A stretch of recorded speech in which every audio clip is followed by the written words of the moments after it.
Hello everyone, it's Brett here, Lionheart84. Now I'm making this video for my good friend in Cyprus. I'll post his channel in the description. And he was looking at a video the other day where I was showing my seedling white Sapote from a distance. And he said, I don't think that's the normal white Sapote, the Casimiroa Edulis.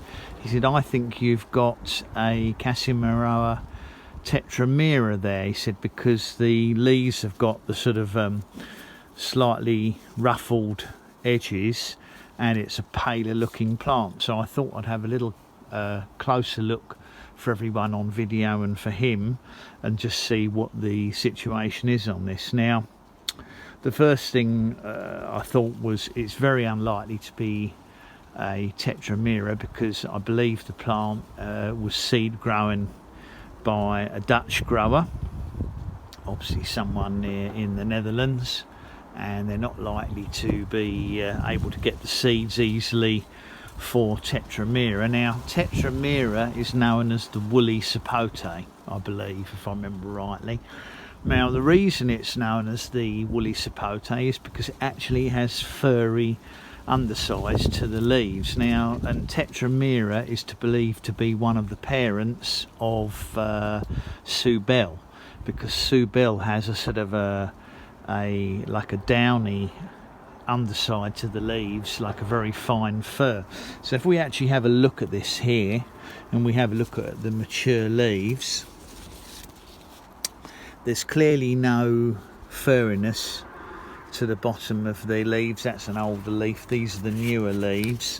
So I think the only reason these are actually, definitely no hairs to it, the only reason these leaves are pale and slightly ruffled is probably because it's a little bit more stressed. Although it looks healthy, it's probably a little bit more stressed being in ground, and of course the temperatures are dropping, and a lot of these light green leaves and new growth it's put on in September actually, so it's grown quite a lot late in the year.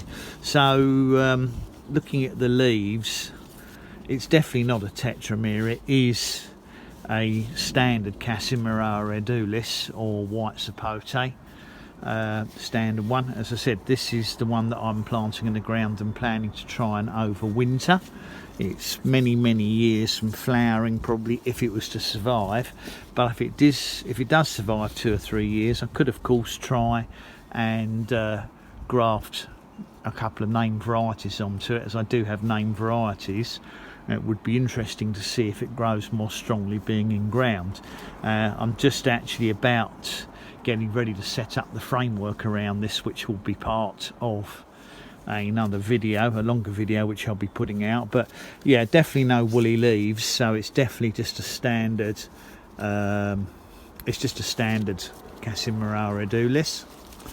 Looking quite good, I'm pleased to say.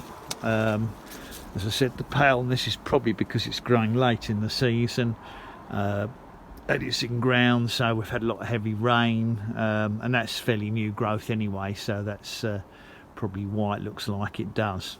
Anyway, thanks for watching the video. Please remember to give me a thumbs up, share the video of course, subscribe to my channel, and remember you've got to click on the bell if you'd like to know when new videos come out. I'll see you all soon. Brett out for now.